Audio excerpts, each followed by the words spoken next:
Unknown Morning Show. Mandy, we talk about as radio people doing public service, Yeah, we talk and about that a lot. we do. And I always say, well, weather, but we don't have weather to talk about. Not today, but what we are talking about is chili, Hey, I like chili. chili cook-off. One is coming up. Our good friend Blue Monday Daniels has one coming up March 1st at the Park of East Texas on Patton Lane. Otherwise, we can tell folks is known as. It's like the new East Texas State Fairgrounds. You're going to see the fair office on 64, and then there's a road that kind of tees into 64 Patton Lane. That's where you're going to take your turn and Yeah. kind of head to the back across from Dixie Elementary and find some chili cooks. Oh, and the cooking starts at 8, but when does the tasting start? 11 a.m. And the Cassie chili judging begins at, 1 o'clock. that's right. And of course, in all instances, Blue needs you. She needs judges to help out. And I mean, talk about a terrific gig tasting chili. Yeah, and you don't need any qualifications. They'll teach you how to judge the chili right there at 1 o'clock. So here's the thing you need to know, Chuck. Yes. If you'd like to be a judge, and I highly recommend it, it's a lot of fun. Oh, yeah. Don't go tasting at 11 a.m. You need to have a clear palate if you're going to judge at 1 o'clock. What she said. So we're probably going to be judging. We may be judging. Stop by, say hello to myself and Mandy Montana. But most importantly, come by and have a terrific time. We want to see you there March 1st, East Texas State Fairgrounds for the chili cook-off. I'm going to let that just run, but we don't have to dive right into it Yeah. unless you want to. I just wanted to make sure I have embarrassed myself and not hit record before, Rhonda. When did this happen? I don't remember. Not with you. Not with me. Okay. I did it on the other podcast. We had a guest in here, and Ashley and I were talking to her for about 20 minutes, and I had hit the power button on the side instead of record, and thinking I had done it. And then I looked down, and I was like, oh, the numbers aren't moving. And you lost the whole thing. Yeah, I mean, it was just, it wasn't there at all. And so it's hard to recreate your conversation. It was. Yeah. We did, but it wasn't as good. In some places, it might have been better, though, because she had kind of complained about an old job. And I was like, oh, I'm kind of glad we didn't have that in there. I would have edited it out, but, Yeah. Things always happen for a reason. Yeah, exactly. So, Chuck, do you want to start? I'm going to try to kind of get into my headspace here a little bit. Yeah. Rhonda, thank you for the notes. This was amazing. Yeah, Chuck, you're welcome. Chuck usually looks people up online and makes notes for me when he books them. And then when I book people, I don't always remember to do that for him. Yeah. And so I was trying to do this better. And I was like, whoa. No, I looked at the he's gonna be so impressed. questionnaire, and I Yeah. thought maybe I should just write it out, and then they can go with whatever For they sure. Yeah. find interesting. The interesting thing, Rhonda, I see that you survived a big radio and also an earthquake. Yeah. That was what? Did you say it was a 6.8? Yeah, Something? 6.8. It was in 1971. I was 6 years old. And Wow. in that, as a child, I heard the rumbling. And in my mind, I was picturing this big flatbed truck with one of those big drums on it with a chain on it. And somebody was rotating that and pulling our house onto the truck because you could feel the movement. You could hear the rumbling. And in my 6-year-old mind, that's what I thought it was. Wow. And then I went and told my mom, Mommy, somebody's moving the house. And she was like, it's an earthquake. Oh. But it was a major one. It was one of the more major ones because freeways dropped off. Oh, wow. Oh, boy. One of the hospitals that was a mile north of us, a third of it collapsed. Oh, my goodness. What are they? And you were in California at the time? Yes. Yeah. This wasn't the World Series one, was it? No, this was the Earlier. one in 1994 was actually the epicenter was a mile from our old home. Oh, wow. So it would have been major, major, Yeah, but yeah, the gas lines broke. That's what I was trying to think of because it burned goodness. down one of the drugstores a mile from us. Their gas line broke and it burned that down. We were one of 3 neighbors in that neighborhood that had an in-ground pool. And I remember people coming and getting the water out of our pool. And our water and electricity were probably off for at least 2 weeks, I think. Wow. Oh, my And goodness. we had the aftershocks. Interesting thing on the house, we were in a very middle class neighborhood, but the former owner of the house was actually the offensive or defensive coordinator of the Los Angeles Rams, Oh, cool. Jack Ferguson. Cool. Wow. So I That's pictured all the awesome. Ram players, around the pool, but it was a modest home, but it was nice. In fact, Yeah. and it was kind of growing up in California. Of course, you think about celebrities, and I know.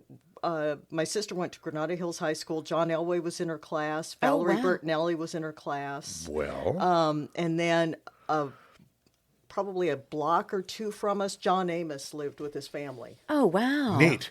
So So cool.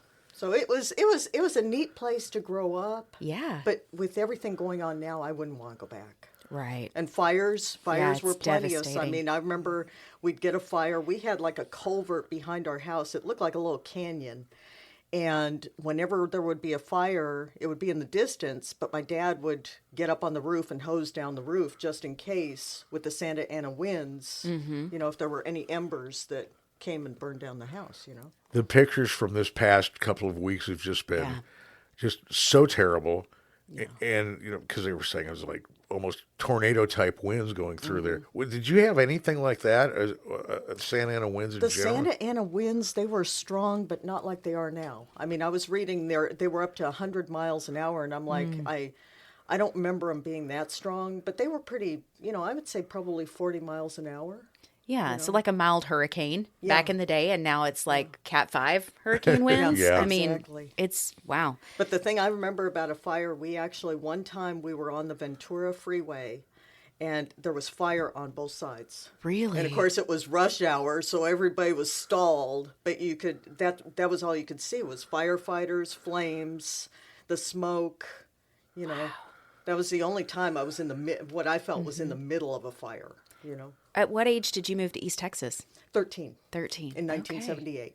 Wow. What was that like? Culture shock? I mean, totally different. Because Tyler wasn't as big as it is now. Tyler Right. was like a third of the size it is. So we came from the San Fernando Valley and Los Angeles to Tyler. I have a brother in Dallas, and my dad wanted the family to be together. So that's how we wound up here. But yeah, it was different. Everything kind of stopped at the loop almost. I mean, I moved here in '84, Okay. and the mall was just starting to go up. But you're right; it seemed like, the last 40 years it's just gone through the roof. Yes. Rhonda Parsons with us on the Unknown Morning Show, longtime air personality, call letters KTYL, KOOI especially. I'm sure you've heard her on that station back in the day when they were easy listening juggernaut in East Texas. So you and the folks in your family, you moved to Texas. When did you get your interest in radio? I was actually 15, and Brian Houston was Really? the one who gave me my start. Okay, so I was a sophomore in high school, and a friend of mine, actually my best friend in high school, we were serving the soft drinks at the junior-senior prom. He was the disc jockey, Okay. or the radio personality that was doing the music. Oh. And he came to get a drink, and I knew who he was, and I said something about being interested in radio, and he said, give me a call. He said, we'll see what we can do. So I was too young to go on the radio. That's At that great. point, you have to be 16 to have your license. So he let me be an intern at KTBB, which then was in the Bryant Petroleum Building, which is now the Austin Bank Building downtown. Okay. Yeah. And so I did that until I was 16, got my license, and they said, okay, you can work midnight to 6. And my dad was like, you are not working midnight to 6. And I understand he was worried about me being Safety. able to juggle that with school. So when I went to college, I went to TJC, and I took a broadcasting course, and Lawrence Birdsong, he's since passed, but anyway, he was the instructor, and they had internships at KTYL. So I became part of the internship, and then they had a shift open up. Actually, it was on a Sunday. It was 12 hours, no talking. It was running record shows. Yeah. Casey Kasem's American Top 40, Dick Clark's Rock, Roll, and Remember, and then later Rick Dees. Now, were you working for? Was Dave there? Was Dave? Dave Moreland, who Our pal. hired me. Yes, our friend, longtime friend. let's see. So I went to work with him at KOOI in 2000, or KOOI as we called it. Anyway, I met him in December of 1987 at K2YL. I actually went from running the record shows to working an air shift, primarily midnight to 6 on Sunday mornings. Did he have the whiteboard up as far as, he would write notes to the staff and everything and the control? I don't remember that. The reason why I say I did part-time for him. I was coming off the road in 90 doing a sales job, trying to get back in the radio. Eventually ended up with KNUE in early 91, but I was about 3 months with Dave, and I had a Saturday shift with something like midnight to 7, and Sunday night was like 11 to 6 in the morning. The absolute worst hours you can imagine, but I was so happy to be back in radio. I loved it. And I don't think I think I maybe started Rick D's like on Sundays or something like that, but I was so happy to be there. And I remember Dave had this big whiteboard that he had promo stuff and stationality stuff. And I said, well, you don't mind if I just transcribe this and use it as prep? Because I think even then my eyesight was a little wonky. And he was, oh, no, that's okay. But I always thought it was kind of an interesting touch. And I've always liked working for Dave. He's just a terrific individual. Mm-hmm. Really, really, really terrific. So you were doing, so you ended up going from weekends and I'm sorry, did you say overnights or nights? Yeah, I started off doing the record shows at K2YL, and then I wound up doing an overnight air shift on Sunday mornings. And then I wound up filling in whenever they needed me, which was really neat. I mean, there were sometimes I was doing the evenings, or I think I even did drive times. And anyway, so yeah, that was where I really got my... I guess you would say established. Yeah, got your feet wet. Yeah. Well, and you know as well as I do that, your swing, your part-time, whatever at that point. But if you do your job and do your job right, that makes you so, so valuable to the organization because they can plug you in and not worry about it, right? Exactly, and at the time, Brian Maloney was the program director. Oh, okay. And we had an A+ staff. I mean, we had Bill Davis, we had Janie Wheat, or Janie Baker, who has since passed on. But I always thought she had the best female voice. Yeah, she was terrific. Rick Evans, Rick Higginbotham. Yeah. When I came to town in '84 and I heard KTYL, I went, whoa! Everything fit.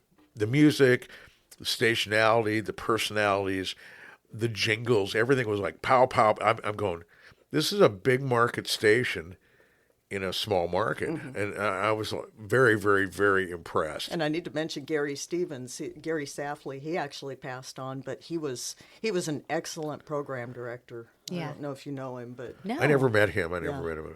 But he was early K2YL. This is like back in the 80s. So, and were you all doing Top 40 rock at the time? Yes. Okay.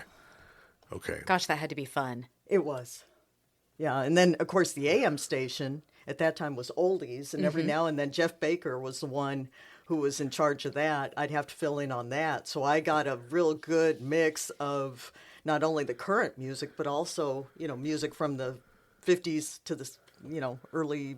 I guess late 60s, early 70s. Was it oldies rock or maybe... Oldies rock. The reason why I ask is there was a while, if you remember the old K-Doc, was kind of like a Dean Martin type station. Big band type stuff, which I kind of have a soft spot in my heart because my dad brought me up on things like that. Oh, wow. On the old 78 discs and stuff. The kind if you looked at them wrong, they'd break. Yeah. No, I still remember going through my dad's collection and dropping one and just going, oh, Dad. I'm thinking, and, I just gently put it back in there and folded the book and was like, okay, maybe you'll never find out. I never said anything, so. Buy me a cup of coffee, Mandee. Yeah. I've seen that on other podcasts. That's literally... Yeah, it's like a virtual tip jar. It's really that simple. So you go to the show notes, click Buy Me a Coffee, and then you have an opportunity to support the show in any way you like. Imagine yourself going to coffee with Chuck and myself and saying, hey, I like what you do on the show. I'm going to buy you a cup of coffee. Only all you have to do is click a link. It's that simple. Rhonda, I'm curious about promotions during that time. So during the 80s, when you're on the air, by the time I got into radio, some of the stunting and the promotions and stuff had started to kind of die down a little bit. But y'all probably did some really fun things. They had the Stroh's Boat Patrol, which they'd choose a different lake every weekend, Yeah, and they'd like take Stroh's beer? Stroh's was sponsoring them, Neat. and they'd have that, and Yeah. they'd go out and meet people, and Yeah. and of course, businesses that opened would always want a remote broadcast, Yeah. to draw people in, and so they had a lot of that. I mean, they were very active in the community and with promotions. Yeah. And that's another thing that's kind of almost sad about radio is they don't, the Yeah. current air staff or the current, what would you say, environment for radio doesn't allow for that anymore. You don't hear Yeah. anything local. No. I mean, not even public service stuff anymore. Did there those were- rules change officially? The reason I'm asking is because I just feel like I don't ever hear it anymore. I mean, I'll hear an announcement about an event that's going on or something kind of in passing maybe, but it's not like a real invitation and something that they're like a part of. You know, Yeah. like what we used to do at the ranch when we would Oh, do yeah. things and we'd kind of create our own promotions. And I'm sure Dave did that at KWI back in the day too. I just didn't work for him at that time. But it was something that we were a part of, like you're Yes. talking about, where we would actually be in the community with I our think listeners. between the syndication Yeah. and now things are so pre-recorded, I think that took a lot of that away because you can't really invite anybody.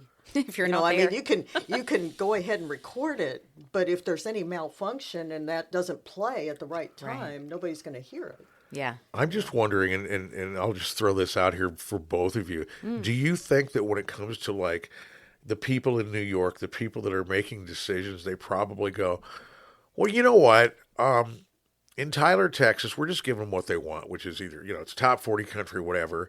And, somebody will cut a voice track that says, this is George Strader, this is Britney Spears, and the heck with them. I'm just wondering how that works, well, Mandee, you were kind of close to that when you were over at Town Square? Town Square a little bit, Yeah. because you were at a time, there was one time for about maybe 2 years, you were doing 6 stations a day. Yeah, 4 consistently, and then sometimes the 5th and the 6th. The stations in Wyoming, I was kind of doing a swing shift like you're talking about, Rhonda. If they had somebody out or if they needed somebody, I was doing one of the shows consistently on the weekends for them, and then if they needed me to fill in, I would do it. Yeah, I think that was a little bit of the mindset. And I think the other mindset is just they weren't radio people. So the people that were making the decisions at a really high level were bankers. So they don't understand the community aspect of it necessarily. And two, like, this is me giving them the benefit of the doubt, but when you're in a larger city, you don't have I don't think you have the intimacy with a station the way you would here in East Texas. Exactly. I mean, you might identify with or feel like you know the personality, almost like you do now with a celebrity on Instagram or something, because you're seeing their own words and their lifestyle. Sure. But I think it's different when you live in a small town and you run into them at the grocery store. Yeah. That's not as likely in New York or LA or San Francisco, wherever, right? And so I think that it's probably hard for them to have an understanding of why it's important to have local personalities engaging in the community. And it doesn't help their bottom line, because Chuck and I were talking about this off mic before you got here, Rhonda. The expense of having personnel is high. And if you've never run a business or been a business manager, you don't just have someone's salary to think of. You've got insurance, you've got taxes, all these other extraneous things that go into investing in people, which I think is a very valuable investment. I'm arguing for that. But it's just, it multiplies. And when you're starting to cut on the bottom line, I think that's why the bankers cut it, is because they don't see the value that we know from doing it and being in community with people. That's a long answer. Sorry. No. And the big story, kind of, those of us in broadcasting, we talked about it before we hit the go button, was Allen Media Group cut 100 people across 33 TV stations yesterday. Yeah. And all of their meteorologists are gone. The Weather Channel is going to be, can you imagine the Weather Channel will have to micromanage so they can take care of weather in Mason City, Iowa, or Topeka. And I think of that and I go, well, what could go wrong except maybe missing a tornado warning or something? Yeah. All kinds of things could go wrong. Sure, yeah.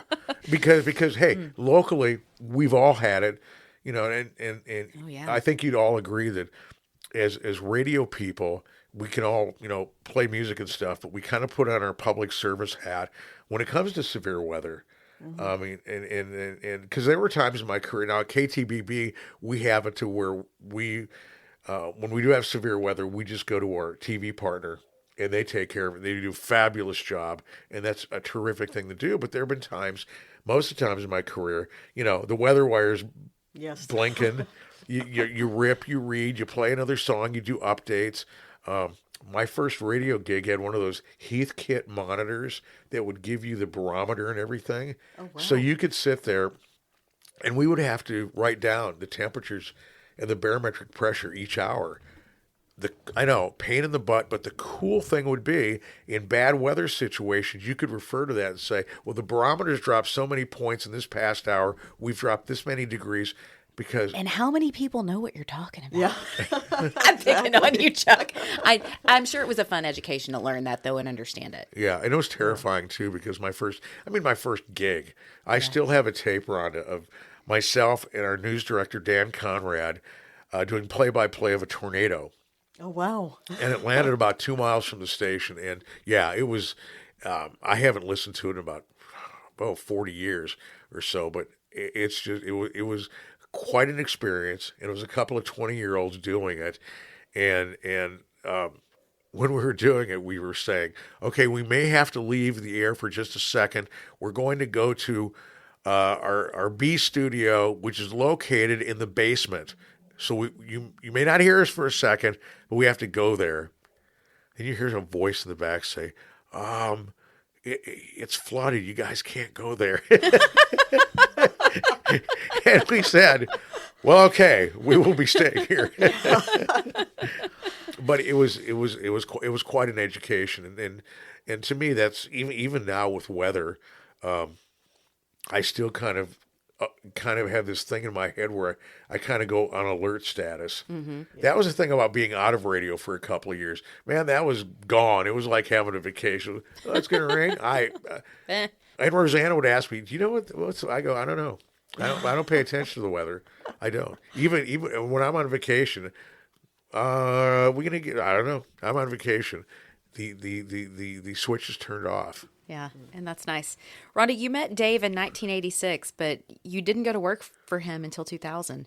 Right. How did that come about? He was at KTYL. He came in working part-time, and then I actually got out of radio for a little bit, and in 2000, I got back in. He was at KOOI, and so I called him, and I started working at KOOI part-time, and then I went full-time. That was in April, and then I went full-time in October. Oh, wow. And the 6 rest months. is history That's quick. because Yeah. it's like, I was there until, through the sale, when they sold off some of the stations, and then we went on to the Breeze, and I didn't leave until 2008. Yeah. Yeah. And that's when I remember hearing you on the air. Yeah. That's when I was listening to you. Not too much, because I kind of flipped around, and you were on middays probably when I was in school or at work, but I just remember you being such a fixture there. Yeah. And so good. I enjoyed it. Yeah. It was a great place to be. I mean, I've had some really incredible opportunities, worked with some great people, and people who were very established in the business. Dudley Waller at Waller Broadcasting. Paul Gleiser at KTVB. Yeah. Just Brian Houston has been in broadcasting, for so many years as well, so and Dave Moreland, Yeah. I mean, just people who are really established, know a lot of the business, and they're not only great people personally, but also professionally. They know how to run operations, Yeah. And I think that's something that's really sad about radio from when it probably started out all the way to now. It's lost some of that personal touch, with all the automation, with all the voice tracking, things like that. That's one of the things I think about when I think about the evolution of radio. You look at, when it first started out, people, that was their whole world before TV. Yeah. I wasn't around for that. Well, none of us Just to were. be clear, but I think about that. But, I think the most major thing I was on the air for was 9/11. And I Oh, remember the morning of it, my brother actually called my mom and said, something's going on. They've attacked, in New York, and one of the towers had already fallen. And I remember turning on the TV and watching it. And then I had to drive down to Jacksonville to be on the air at 10. And so I was listening to the rest of it. It was already being broadcast on KWOI. And I remember Peter Jennings, it was being broadcast live on ABC. And so I was listening to him. And I was in the car driving to work when the second tower fell. And just when he, talked about it and the emotion in his voice, I mean, you could just feel that. Yeah. And I think It was powerful. I think that's a lost element of radio. I agree. Even carrying a nationally syndicated broadcast in a moment like that, but having a person who's a respected journalist, also having a personal moment experiencing it. I know what you're talking about. I was listening that day too. That's my birthday. Oh, okay. That was my 18th birthday. And at school, that was my senior year. Wow. At school, we didn't have Channel 1 that day. So all we had was radio. And so that experience that you were describing about it being all of your world back in, the 20s and 30s and 40s before TV, that was what I experienced that morning was our government class. That was my first class as things were happening. We were listening to the radio. We were all sitting around a boombox, hearing it happen together. And it was so surreal. It was so strange. And it wasn't until maybe 2 o'clock in the afternoon that they got the TVs working. But until then, we were all listening to the radio and hearing it like you were. And it was just, I actually recorded it. I had a blank cassette in my boombox at the time. And it was my boombox that we were listening to. So I hit record and I went back and listened to it, I don't know, maybe 15 years later. And it was the most haunting experience. I don't know that I ever want to again. I have it somewhere, but it's not something I want to revisit often. I understand. What was it like for you on air that day? Did you continue to carry the news feed or did you have to do your show? We did. We actually carried it for about a week at least. And it was very heart-wrenching. I mean, to listen to, it was so graphic as far as like everything that they were facing as far as the loss and trying to find people. And I remember most days I was in tears because it was just, it was just that emotionally, it was just something that you don't get over. No. Yeah. And I think watching it on TV and hearing it during the day, going home in the evenings and watching it on TV, then it would just kind of play in your head. And you could really feel and see, as I was listening during the day, I could, it was almost like I could picture, what was happening. And, yeah. How did you come out of that? Dave was program director at the time. Was there a sense of patriotism on the air or music changes that you guys made coming out of that event as you moved forward? Was there maybe some changes to the tone of the station? I think we were more sensitive to people if they called in, and wanted to talk about it. But as far as changing the music, I don't remember changing the music. Dave's so good. Yeah. That was one of the things I loved about working with him and listening when he programmed. Yeah, he was very sensitive to the listeners. Yeah. And, and still to this day has a lot of, friendships. Yep. That he's, kept up with, people he's kept up with that used to call him when he was on the air. Yeah. Working with Dave and being around Dave is like, master class in broadcasting. Yeah. And I told him it was like, working for the Godfather. I just sit and absorb because the biggest lesson I think I took from Dave is you can be a boss of a station. You can take care of your folks. And you can take care of business and you can do it in a humane way, meaning not be a jerk. And Dave was just wonderful.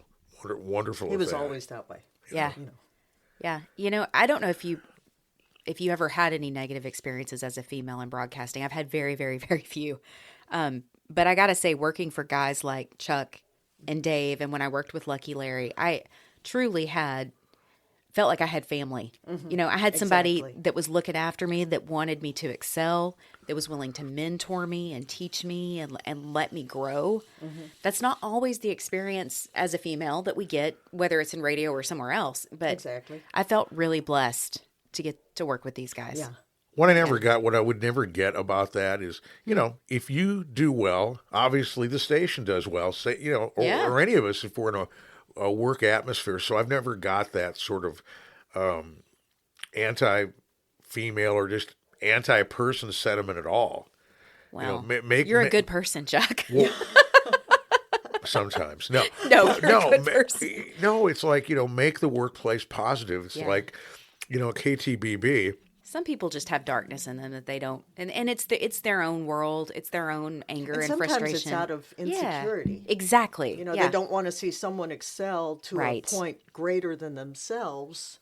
And you have to kind of have that mentoring, and that's Dave, that's Yeah, Brian, Dave's- that's absolutely. the people I've worked with, and that's a blessing It's to a have huge somebody blessing. like that. Brian, I worked with Brian. We did sports talk for a couple of years, and I was so fortunate because Reed Kerr, I worked with him for a year doing sports talk, and then Brian came in, and I had just such great mentors because I didn't know what I was doing. Because when Dave hired me to be the producer for the shows, I said, "Well, what do we do?" And he goes, "I don't know," because it was Dave's first news gig too. And so it was a real learning situation, but to this day, I always say that 99.3 Talk FM was by far the station I had the funnest time. I had the best time. It felt like we were doing big time radio every day, except, I would sit in Dave's office occasionally. I go after ratings, and I would say, "We're getting beat by Mineola and KMU. Dave, how does this happen? What are we doing wrong?" Oh, Dave, You guys weren't doing anything wrong. I No. think it's just, and we've touched on this before on podcasts, but if people don't know you're there, they don't they don't know how to. They can't listen to you if they don't know you're there. And sometimes there's a marketing budget, and sometimes there's not. And we didn't have a consistent ID. Yeah. We weren't like totally sports. We were a little bit of everything, and I totally get that too. But still, Well, Rhonda, I'm looking at, you made a wonderful outline for us. I mean, we know you, but I didn't know all of these interesting facts about you. And you've really overcome some really difficult things in your life. Yeah, I would say cancer. I had cancer back in 2011. Yeah. Actually, the first time I had cancer, I was at KWI. Really? Yes, 2001, and I had been working two jobs up until that point. I was doing KWI on the weekends, and I was doing a full-time job during the week. And so I was tired a lot, and I thought, well, it's just because I'm working two jobs. Yeah. But in 2001, I was told that I had some growths in my reproductive system. Basically, I had ovarian cancer. And that had spread to my colon, but the colon cancer didn't really ramp up until 5 years later. So I went through my first round of cancer, but at that point I was in between insurance coverages, and the nice thing is the doctor kind of, what would you say, he didn't really report it as cancer, so I could get insurance coverage. Yeah. But that's when I had my first, what would you say, cancer diagnosis probably. And I didn't have, the fortunate thing was it was all contained, so they just removed some things. And, but it had already spread to my colon. You didn't know and it, so though. 5 years, right, 5 Yeah. years later was when I started having the symptoms of colon cancer, and then 10 years later was when I was in stage 2. My doctor here missed it, which, there are times I say, I wish that hadn't happened, but I see where God worked through it. And anyway, so the first time I did not go through chemo and radiation. The second time I did. Okay. And so that was the treatment is actually probably worse than the illness. That's what I've heard. Yeah. And so I have a continual, what would you say? The after effects for me have been blood clotting. In fact, 2 years ago, they finally gave me a name for it. It's chronic ischemic microvascular disease. Wow. So every now and then I get blood clots, and they can be pretty serious. So I would say I've almost died 12 times in 13 years between the cancer Rhonda. and the blood Oh, clots. dear. Yeah, but it's like God has a reason for me being here because I feel like the fish that keeps getting thrown back in the pond. It's like, not yet. And that's okay, and I've been able to encourage people. But yeah, I didn't anticipate that because my idea was you get through cancer and you go on with life and you get well after a while, but it really just ruined my arteries, my coronary artery, and my vessels. And that's the situation that I have. But you've got such a positive mindset. Yeah, and thank you. I you're thank the Lord welcome. for that because He brought me through it. I mean, it was prayer because I was dying. Yeah. Boy. That's a powerful. It really changes your outlook on life. Yeah. Because I remember I actually lost. I'm previously widowed. I'm remarried, but I lost my first husband, and I remember I got to the point where the radiation had spread the cancer to the point where I went in to see my surgeon. I said, "Okay, you said you were going to operate in October. This was in 2011." And my employer said in September, he said, go get well. Your job will be here when you get back. But in that time, I was dying. Yeah. I was down to 105 pounds. And I remember one day I just looked in And the you're mirror. not a little person. You're tall. Yeah. Yeah. I just looked in the mirror and I said, and I looked myself in the eye and I said, I'm dying. And I thought of my husband. I thought of what he would go through. My mom, she was actually diagnosed with cancer in October of 2011. She had lymphoma that had spread to her stomach. Wow. And so I thought of my mom. I thought, I won't be here for her. She actually passed in June of 2012. And I just thought of, I didn't think of myself. I thought of everybody else, and I thought, I've got to be here. So I actually just started, I was so sick I could hardly eat, but I just started eating everything I could think of that had calories. And so I gained 7 pounds in a week, and I made an appointment with my surgeon, and I said, whatever happens, you are not responsible. I will sign the paperwork that says there is no liability. You have to operate. We have to try. Yeah. And here I am. Wow, Rhonda. Wow. But it's actually the treatment. And I had never been close enough to somebody who had gone through cancer treatment to know what to expect. Yeah, it just ravages your body. It does. Yeah. It does. But I mean, the good news is I'm able to do so much. I mean, that's the surprise. And I see that as God's working in my life. And I'm grateful for that, because otherwise things could have been very different, Well, you got through it. And I know you have an entrepreneurial mindset and that you want to help and encourage people. Tell me about your concept of inside the box, unwrap your potential. Yeah, I know this sounds funny, but one of the things that I was really good at in high school, and I thought I'd actually be, like a, what would you call it, an account representative for an advertising firm, because I've always had this idea of, taking a concept, building a campaign, and, or developing a business. Yeah. The thing that I came up with in high school, we had to come up with an idea and, advertise it and everything. I came up with a vitamin and I called it VitaVigor. Okay. And, anyway, so I'll never forget for the, what would you say, the jingle, I used the Hallelujah chorus. And it was like, That works. Yeah. But, that's where that came in. And one day I was thinking about that and I thought, I would love to have be a life coach. Yeah. And I thought of, okay, so what kind of business would I have? And and that's when I came up with Inside the Box, Unwrap Your Potential, Yeah. I think you would be brilliant at it. Oh, yeah. Thank you. I know you've got a lot of things going on right now, though.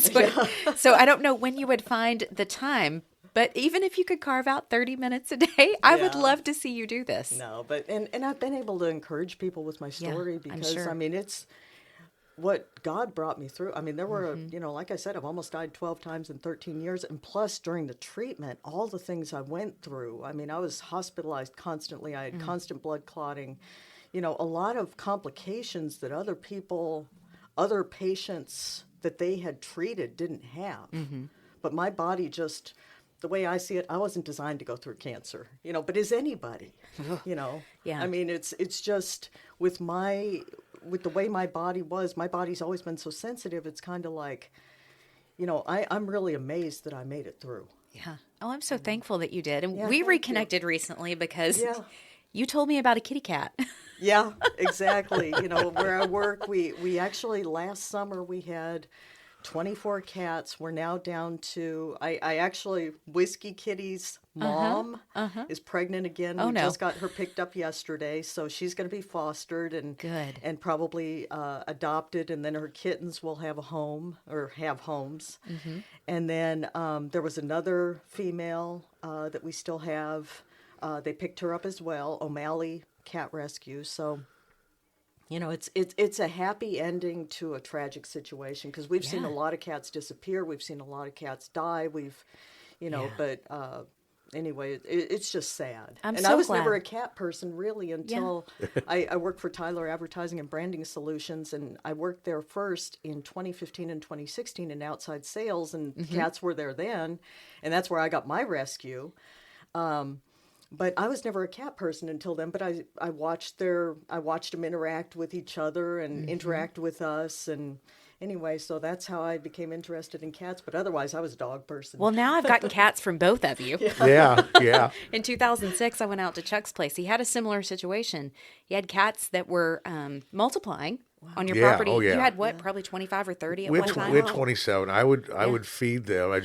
My wife got so angry at me, but I couldn't not feed them. Yeah, you can't Yeah. just let them starve. No. But I think when you picked up your two, Yeah. maybe I only had 5 or 6. There wasn't the 20. I don't think. Oh, there were Was there a lot? there were a solid 12 to 15. Really? But they Okay. were scattered. They were running. They weren't really approachable.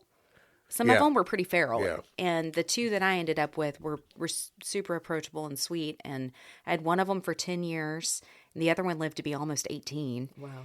And then I adopted a couple of other kitties with my husband from a friend on Facebook. And then when Rhonda messaged me, I don't know, it was the strangest thing. People message me. I see things all the time on Facebook about animals, but you sent me a direct message, and it was the sweetest. Do you know anyone who can help? And I don't know why, but I felt so compelled that I was just supposed to go get that cat. And then I did, and there were all kinds of crazy hijinks. We thought that the cage was secure. It wasn't. She got out. I think I stayed for about 45 minutes. We finally lured her in with some food, but she was so sweet with the other cats. She seemed so good-natured, Rhonda, and she's that way with us now. And then with our two older cats, she just immediately fit right in. She snuggles up with our cat Alice constantly. Like they nap together and play together, and yeah, it's been and I think it was good for my husband and me too. I think we were ready to have a little baby in the house again. Yeah. I didn't realize how relational cats are. They are. I mean, I always grew up thinking that cats were like Garfield. As long as you're there to serve them. Pure that's all they attitude, care right? about. Yeah. Yeah. Yeah. But that's not the way they are, because the female rescue that we have, we brought her in December of 2017. I mean, she watches for me to come home. She wants me to sit while she eats, and keep her company. And she's just very relational. Yeah. It's almost like having a little dog. She follows me around, wants to be where I am, wonders what I'm doing, So, yeah. Yeah. I think the dogs and cats, I think, and I've felt this for a long time with rescue animals, I think they feel and they know that you love them, you're taking care of them, you're their lifeline. I mean, it's like our dog. I don't even think that when we got Princey that I was thinking about, well, let's get a dog. Rosanna saw him online on Facebook, contacted people. They were in Fairfield. And said, well, he was, what happened was is somebody had him and basically left their house, locked the door, and locked the yard. He was in the backyard by himself. Oh. So this kind lady came over for 6 months, would feed and water him every day. So Rosie gets the note about him, and then when she contacts, she goes, well, he's been adopted. Then about a week later, the person calls back and says, he hasn't been adopted. Can you get him now? So she got him. But yeah, and that's all of our animals that are rescues have past lives, and his is that he has extreme, he does not like to be alone at all. That So makes when I sense. come home at night, it is insane. There's like 20 minutes where he's hopping around and glad to see me. Where when I go to work, I'll tell him, I'll go, well, I have to go to work, and will you please take care of mommy for me? And he just sits there and stares. Like today, as he knows today, Yeah. he thinks it's a work day because I'm coming to do this. I go, I have to go work. I'm going to go see my friend, take care of mommy. Can I have a hug? And he just stares at me. Yeah. But I get it too, because, if you were in a yard and you didn't know where your next meal was coming from, it would have an impact on you. And your cat, they're glad you're home. Your cats are glad you're home. Oh yeah. There's Alice usually greets me at the door like a dog. Yeah. And then Whiskey now has started doing it because she's like Alice's little shadow. And yeah, yeah, she is. She's started doing that. Stella, a little bit more like Garfield. Yeah. She kind of does her own thing. Not so much with attitude. She'll let you kind of love on her and be affectionate, but it needs to kind of be on her terms. Yeah, So they're funny. They do have such distinct personalities. Yeah. They Yeah. do. Yeah. But you've done some other really cool things, Rhonda. I had no idea that you're also musical. You write Yeah, songs? It's it's kind of like one of those things. Looking at the next chapter of my life, what am I going Yeah. to do? But yeah, I guess in high school I used to write poetry, and of course with the entrepreneurial mindset and the advertising ideas and things like Yeah. that, you come up with these slogans or these campaigns, and but yeah, it's something I'd like to get into. I've written one song. I haven't given it to anybody or published it or anything, but it's one of those things where I thought I'd like to do that. I'd like to. Yeah. I can't play a musical instrument. I can sing, but I can't. Yeah. I don't have the coordination to play a musical instrument. Of course, I'm thinking, here I ran a board, in broadcasting, but it's a little bit different than playing a keyboard or, I totally doing get a you. guitar. I love, love, love being a music director at a radio station. I've done it a number of times. Can't sing. I mean, I can't play an instrument. I failed. What do they call it? Flutophone, the recorder, as a kid. Awful at that stuff. But no, I love the feeling of being able to take songs and go, this goes to here, this goes to here, and we create an hour of music and it all flows together. And I love that. You should, and you can self-publish these days. Where like 20 years ago it wasn't a deal, but now you can put up your web page, put up your work that you've got. Who knows? Yeah. Maybe somebody will go, wow, this is something. Let's try this out, or we want to publish it. They Yeah, want to so use that's it. kind of my next phase. Yeah. Yeah. Do you have anybody you collaborate with? I go to Bethel Bible, and Todd Wright is the music director. I haven't talked to him about this yet, but anyway, I figure, this is probably the year I'm going to try and do something with that. That's amazing, Rhonda. So would you give it to Todd to get feedback, or how would that work? Probably, or see And if he go- wants to do some writing together, because he's real musical. Okay. So That's that's exciting. just kind of that's one of those things I want to do. I've Yeah. taken some first steps, but I haven't, really taken a there's- plunge or solidified it yet. There's so many talented people here in East Texas, and with connections, to various other people. So, I mean, I think start networking in that and see what can happen. Exactly. Yeah, and back in the 80s, my mom and I went to Community Christian Fellowship. That was when Paul Baloche was a music director. Ed Carr of Harvest went there.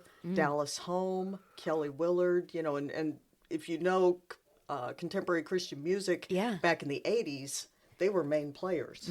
They were very prominent, and now, of course, Paul Baloche is he's worldwide as a worship leader, Yeah. you know. So you got that seed planted really early And then my on. mom Yeah. actually was an aspiring jazz singer. I didn't know that. Yeah, before she met my dad, and she was actually the executive secretary to Otto Perry of Decca Records before it Wow. became Capitol. Cool. So she got to Very meet cool. actually Frank Sinatra and I think Harry Belafonte and Oh, you know wow. all these big names and. So I guess that's where I get my musical side. My practical side I get and the entrepreneurial side I get from my dad. Yeah. Because he was an accountant and he had, Oh, okay. he was very business minded. Yeah. So you've got this left brain, right brain thing going on. Falls into place. Yeah. Yeah. Well, is there anything else that you want to touch on with radio? Any memories that we didn't touch on, or anything that you just want to share about your experience in radio or broadcast? I know you did some acting too. Yeah. Let's see. Was that in high school? I'm thinking. No, you said in 2009. Oh, yeah. You were cast as an extra. Yeah, I was okay. So I had when I remarried. My husband's with PetSmart. He was promoted to store director. We went to Texarkana first and then Shreveport.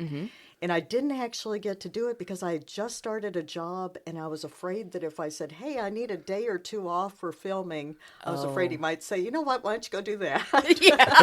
Yeah. Yeah. But yeah, it was really neat. I had registered actually for broadcasting. I had registered with Glorioso Studios in Shreveport. And they actually called me and said, hey, we've got this CBS miniseries coming up. It's called The Gates. It's going to be a 13-week miniseries. They need extras. Are you interested? And I was like, at the time, it was before I got my job. And I said, sure, I'm in between employment right now. And then I just landed a job right before they filmed. And I didn't ask off. But I often wondered how that would have, if that would have opened some doors. Because Shreveport at the time, they did a lot of filming over there. They did. I mean, they had, that was, Tom Cruise would come over there, Nicolas Cage. They had some big names. Yeah, I think Louisiana had an initiative at that time, a state initiative for bringing in the and arts. A lot of people came to Baton Rouge. Was that shortly after the hurricanes rolled through there, maybe, and they were trying to bring in money? I think that's what, But it was good. There were, lots of things were filmed and there. then you had Millennium Studios was big there. They also were big in Los Angeles. And so, there was a big... Yeah, I was trying to remember my notes. Well, Chuck, what have I missed? I don't really know. I mean, we hit the high points and things in between.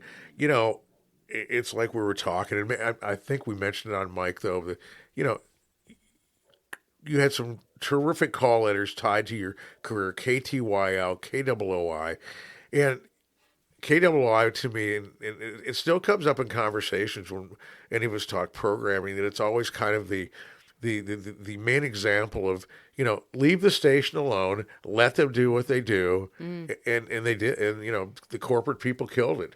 It was just, and it was terrible to see. Even though at the time, those of us around us said, well, maybe this would be a positive step. They're going to do this, and it didn't. And the stations never recovered because they did this. I think they were going after mix at the time as kind of I think they wanted to be more hot AC instead of traditional AC. And at the time, Mix 93.1 was a hot AC station. They were like 80s, 90s, and today, I think. Yeah. I was sort of on the sidelines for that because I was working with you on the ranch. Yeah. But McVeigh Media had come in to consult. Oh, yeah. And Mike McVeigh was very nice, very professional, owned the company. The gentleman that he sent, I can't remember his name, and I probably shouldn't share it anyway, that came in to consult directly on KOOI. This was when you and Dave were still at the Breeze. He was pretty slick. And I don't mean that in the positive sense. He really didn't understand East Texas community. And so the changes that he was trying to make, which probably would have worked in a major market on an AC station, we weren't ready for here. And he just kind of pushed it on through, and then the air talent had to adjust. And two, they had to deal with, listeners that were missing you guys and wondering where you were. It was a really interesting thing to watch from being on the sister station when that happened, because people wanted to know where Dave and Rhonda were. Sure. And I mean that totally with respect to what your decision to stick with Waller and all of that. But it was interesting just to kind of witness it. I was pretty new to full-time radio at the time, so I'd never witnessed anything like it before, and it was just, I was sad for the listeners. I was sad you guys weren't with us. I was sad for the air talent that I liked that was on the station because they were struggling. It just, and it all came from decisions from people who didn't live here.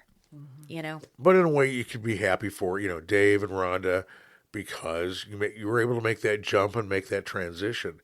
Yeah. I mean, in radio, at least you had a place to go. Yeah. Oh, that's a big deal. That's a big deal. Versus, I'm sorry, your career's done.